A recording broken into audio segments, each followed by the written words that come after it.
பார்த்ததுல ரொம்ப ரொம்ப சந்தோஷம். இன்னும் நம்ம சேனலை சப்ஸ்கிரைப் பண்ணாதவங்க சப்ஸ்கிரைப் பண்ணி வச்சுக்கோங்க. கூடவே இருக்கிற பெல் ஐக்கானையும் பிரஸ் பண்ணி வச்சுக்கோங்க. Thank you friends. இன்னைக்கு நம்ம கிச்சன்ல என்ன பார்க்க போறோம்னா,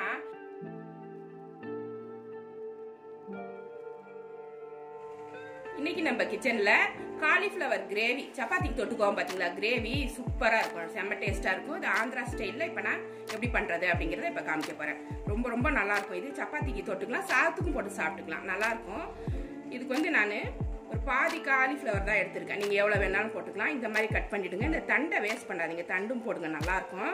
இந்த மாதிரி சின்ன சின்னதா கட் பண்ணி எடுத்து வச்சுக்கோங்க. இதை வந்து ஃபர்ஸ்ட் வெந்நீர் சூடு பண்ணிருக்கேன். இதுல போட்டு எடுத்துக்கணும், ஏன்னா பூச்சி இருக்கும். ஒரு 1/2 ஸ்பூன் உப்பு போட்டுருங்க. ஒரு 1/4 ஸ்பூன் மஞ்சள் பொடி போட்டுக்கோங்க. போட்டுட்டு இந்த காலிஃப்ளவர் இதுல போட்டு ஒரு 5 நிமிஷம் மூடி வச்சிருங்க. இந்த பூச்செல்லாம் வெளியில வந்துடும். வந்ததுக்கு அப்புறம் வாஷ் பண்ணி எடுத்தீங்கன்னா தான் சுத்தமா இருக்கும். இல்லைனாக்கா பூச்சி எக்கச்சக்கமா இருக்கும், பூச்சோட சாப்பிட வேண்டியதா இருக்கும். அப்புறம் புழு இருக்கும், குட்டி குட்டி புழு, அதை ஃபர்ஸ்ட் கிளீன் பண்ணிடுங்க. ஸ்டவ் ஆஃப் பண்ணிட்டு ஒரு 5 நிமிஷம் மூடி வச்சிடலாம். இது ஒரு 5 நிமிஷம் அப்படியே இருந்துச்சுனாக்கா அந்த புழுவெல்லாம் செத்து போயிடும். அதுக்கப்புறம் நம்ம கிளீன் பண்ணி எடுக்கிறதுக்கு ஈஸியா இருக்கும். கிரேவி பண்றதுக்கு ஒரு வானல் சூடு பண்ணிருக்கேன். அதுல கொஞ்சமா எண்ணெய் ஊத்தி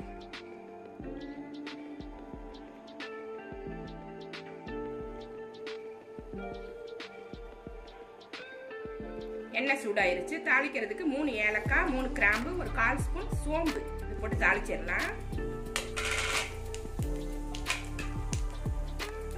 ஒரு பெரிய வெங்காயம், கொஞ்சமா சின்ன வெங்காயம், ரெண்டுமே கலந்து கட் பண்ணி வச்சிருக்கேன். இதை ஃபர்ஸ்ட் போட்டு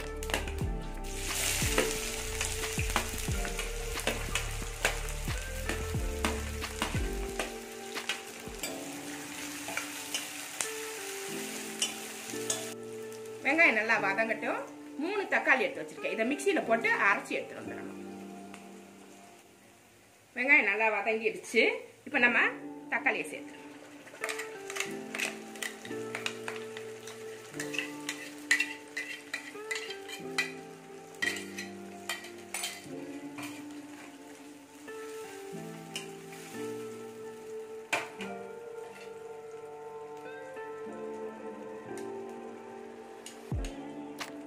இது கூடவே 1 ஸ்பூன் இஞ்சி பூண்டு பேஸ்ட் சேர்த்துக்கலாம். 1-1.5 ஸ்பூன் கூட சேர்த்துக்கோங்க.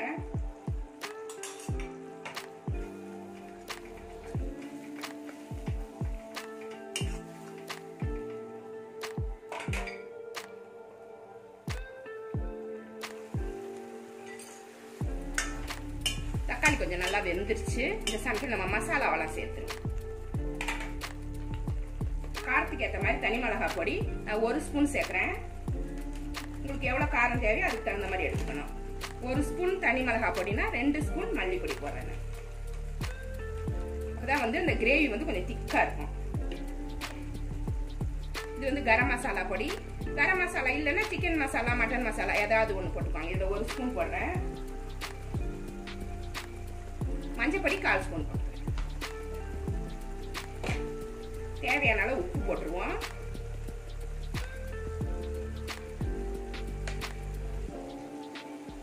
போட்டு நல்லா கலந்து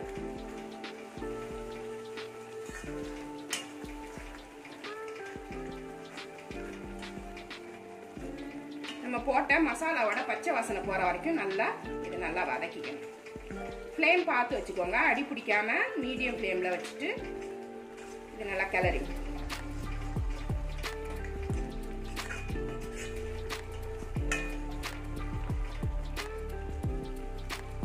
காரம்லாம் கூட செக் பண்ணிக்கோங்க. பத்தலைன்னா உப்பு பத்தலைன்னா போட்டுக்கலாம், காரம் பத்தலைன்னா கூட இந்த சமையல் நம்ம போட்டுக்கலாம். ஃப்ளேமை குறைச்சி வச்சுட்டு கொஞ்ச நேரம் இதை அப்படியே மூடி வச்சுக்கோங்க. நடுநடுவில் கிளறி விட்டுக்கோங்க. அடி பிடிச்சிரும், பார்த்து கிளறி விட்டுக்கணும். நல்லா எண்ணெய் பிரிஞ்சு தொக்கு மாதிரி வந்துருச்சு பாருங்க. இந்த மாதிரி இருக்கணும். நல்லா ஸ்லோ ஃப்ளேம்ல வச்சுக்கணும், இல்லைனாக்கா அடி பிடிச்சிரும். இதுல ஒரு 1/2 கப் தயிர் எடுத்து வச்சிருக்கேன். இதை போட்டுக்கலாம்.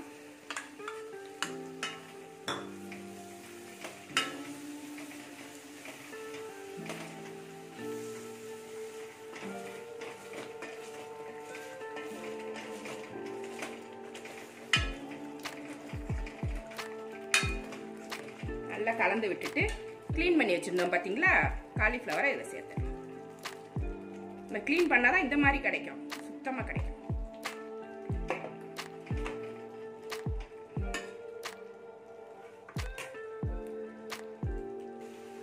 காலிஃப்ளவர் வேகிறதுக்கான தண்ணி உங்களுக்கு எவ்வளவு குருமா தேவையோ அந்த அளவுக்கு தண்ணி சேர்த்துக்கலாம். தண்ணி ஊற்றிட்டு நல்லா கலந்து விட்டு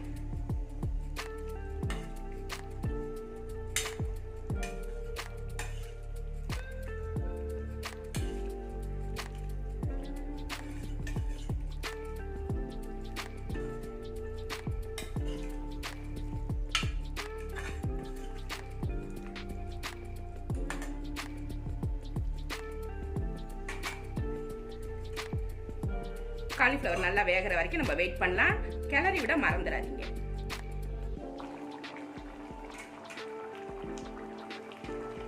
காலிஃப்ளவர் நல்லா வெந்துருச்சு. இப்போ வந்து தண்ணியா இருக்கு பாருங்க.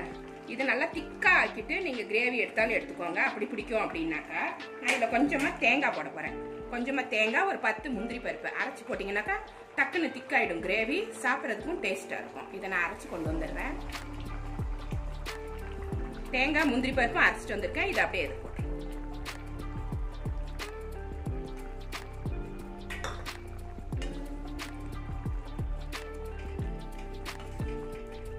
தேங்காய் முந்திரி பருப்பு அரைச்சிட்டு வந்தோம்.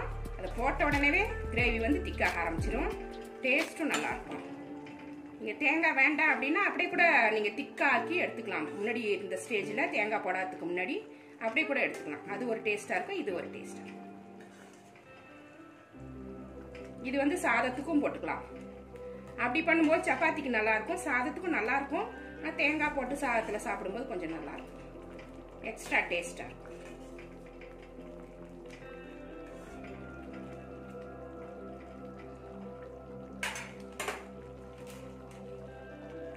இது கஸ்தூரி மேத்தி கொஞ்சமா போட்டுக்கிறேன்.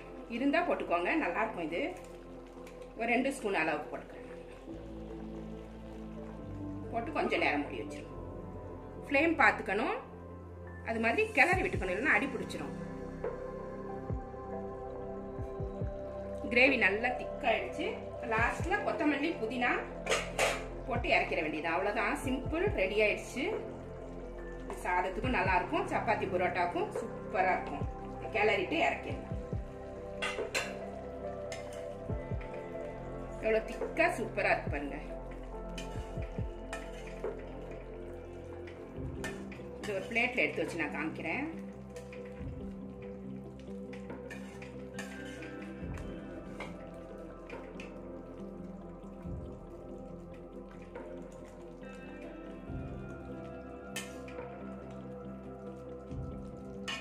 ரெடி ஆனதுக்கு அப்புறம் இது மாதிரி தான் இருக்கும். அருமையான காலிஃப்ளவர் குருமா கிரேவி சூப்பரா இருக்கு பாருங்க. இது எல்லாத்துக்குமே மேட்சா இருக்கும். இது மாதிரி நீங்களும் உங்க வீட்டில் ட்ரை பண்ணி பாருங்க. இந்த ரெசிபி உங்களுக்கு பிடிச்சிருந்தா நம்ம சேனலை சப்ஸ்கிரைப் பண்ணி வச்சுக்கோங்க. கூடவே இருக்கிற பெல் ஐக்கானையும் பிரஸ் பண்ணி வச்சுக்கோங்க.